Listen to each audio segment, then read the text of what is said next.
Welcome. You are listening to Caregiving Secrets with Deborah Greenhut. If you are a family caregiver or expect to be one, and you want to maintain your well-being while caring, then you are in the right place.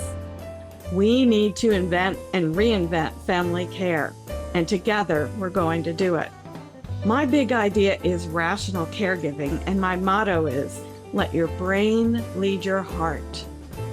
Caregiving Secrets, because friends don't let friends be caregivers alone. Let's do this.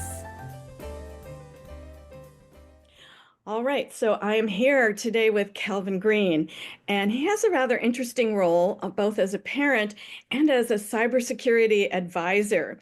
So I thought that might be helpful to caregivers at all ends of the spectrum here, because all of us have to deal with computers now. When I was growing up, that was not so, but since I got headed into my 30s, it's been so all of that time. So I'm very interested to hear from Kelvin a bit about what he does, so we can enter this conversation and have a great chat. Thanks, Kelvin. Absolutely. Thanks for having me, Deborah. My pleasure. Would you like to talk a little bit about what you do? Absolutely.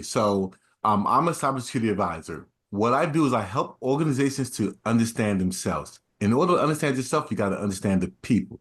So people, when you go to work, you think about, hey, the company as something that's being independent of you, but it's really just comprised of a lot of people. So when you operate and you do things in a company, it affects the company's cybersecurity, just like it would your family. And when the rules are made, just like families, the kids are neglected. You just say, hey, this is what I feel, not what you feel. And so you take those things into consideration only. And so I want organizations to understand, hey, don't just think about it from your perspective, but think about it from the perspective of all the people who are part of your organization. Now, it's one thing to talk about a company, but I know all systems seem to run on a certain set of principles. So how do you bring that home when you are being a parent and trying to apply something similar to your family? Yep. So that's when it comes into problems when you bring things to your personal life because you you get set in your ways because when you're a child, you learn things, right? You go through life and you say, hey, this is what it's like when I eat this food, and it tastes good.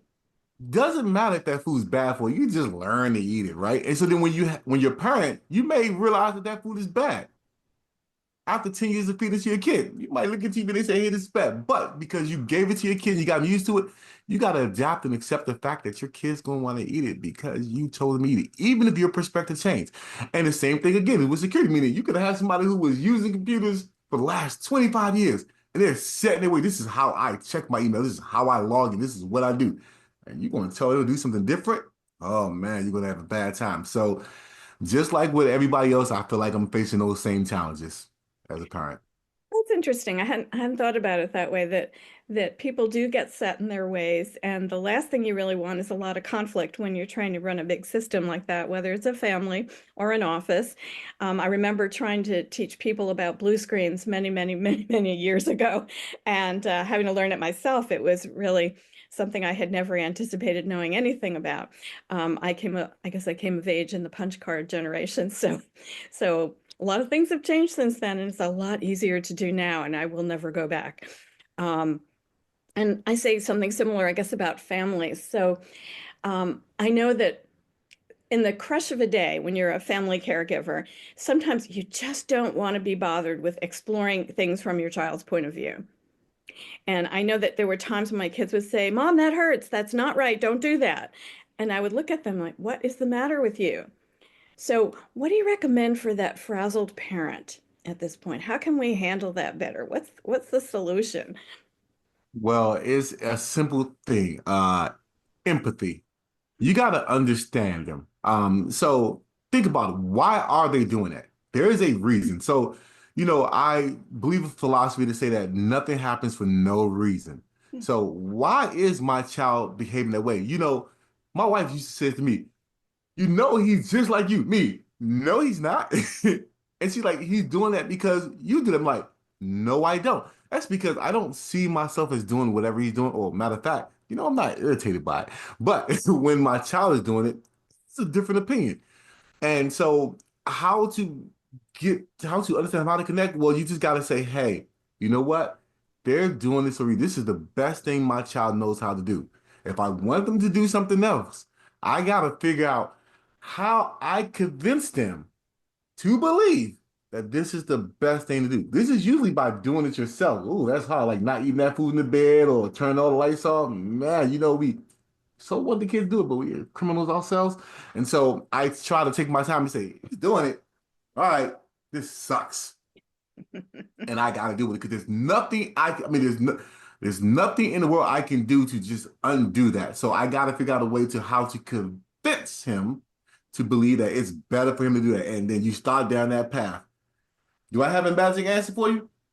Hell no. But this is I there's no fun in life if we didn't have problems. So it's like a game, you're just playing it, you gotta do your best to win. Figure it out. Yeah, I guess there's no do as I say, not as I do that works in family care because your kids are going to do what you do, and But I notice a wonderful thing about your personality, and I bet it moves home with you every time you are dealing with your kids. You have a great sense of humor, and I know one of the things that's really important to you, empathy is one, but joy. You talked about fostering joy. Could you share a bit more about that as well? Yeah, so I break life up into like fragments of 5 years, and I say, hey, if you went through life with 16 pieces of cake, each of them were 5 years, and that represents 80 years of your life. And if I'm 45 right now, so you can say, hey, I had 9 pieces of my cakes already. Crap. So now I got 7 pieces of cake left. And you can assume the last 4 pieces of cake, well, I know how I want to leave those. Just enjoying everything I did during the first 12, right? Like I want to be like, I did it. And so I want to reflect on everything I did. Well, then I'm like, well, I'm down to only 3 pieces of cake left. Man, buddy, what do you want your life to be? And I'm like, well, I did a lot of things already, so be grateful that you did. Yeah. Well, find joy in that because why? You got to live life for all the cake you've already had. Find joy because you won't get it again. So now I start looking at all the things that I did good that have helped my life to be who I am today. And I say, man, I'm happy. And then I use that as a framework to say, you know what? Enjoy this next piece to the maximum. Why? Because you see that you done ran through those already. So you might want, I mean, I don't, like I said, life doesn't come with a roadmap. So one day I would love to go to the Himalayan mountains. Got a lot of cake left. So you're not happy, right? I don't know. Because I haven't been to Australia. But I did go see the pyramids. But I want to go see Mayan temples. What do you do? Well, Kelvin, you got a finite amount of time. So you got to figure out what you will not do everything except that. But be joyful for what you do and use your time to find as much joy as you can. Because doesn't matter what else you have. When you're done with your cake, it's a wrap. That is very true. You can save it for the last minute and, wait and wait and wait to consume that dessert. But once it's gone, it is gone. So you might as well be living in the moment, I guess is the message that you want us to have there. Be here now, Absolutely. because it's not coming back. That once that cake is eaten, it's over. So that those are very wise words, I think, to take forward, and no matter what age you're at in the caregiving stream. So I'm wondering if you'd be able to share with our listeners where they can connect with you, so they can share some of this great goodness too. Yep. So I am going to start podcasting, not necessarily on that topic. I'm going to be podcasting on cybersecurity and artificial intelligence, also helping start up businesses and on healthcare technology. So as you can see, um, not necessarily in that space, but you can reach me on LinkedIn. I do have a podcast that I'm going to do called Me, Myself, and I, and it's really just focused around letting people, not myself, but to just talk about some of their perspectives on life or how they're achieving their goals. So I guess you can say it wraps in there. But again, you can reach me on my website, podcastwise.com. I'm on LinkedIn. I'll give you the link to that. My company's website is going to be csai.pro. Again, what I do is I help organizations to be more secure. What I do is I connect them with the vendor. So I help them to understand what they want to do, why they want to do it, and then I help them to connect them with the people who can do it. So don't ask Kelvin to do anything. I got all my own problems with my computers. Can't help you, but I can connect you with people who do.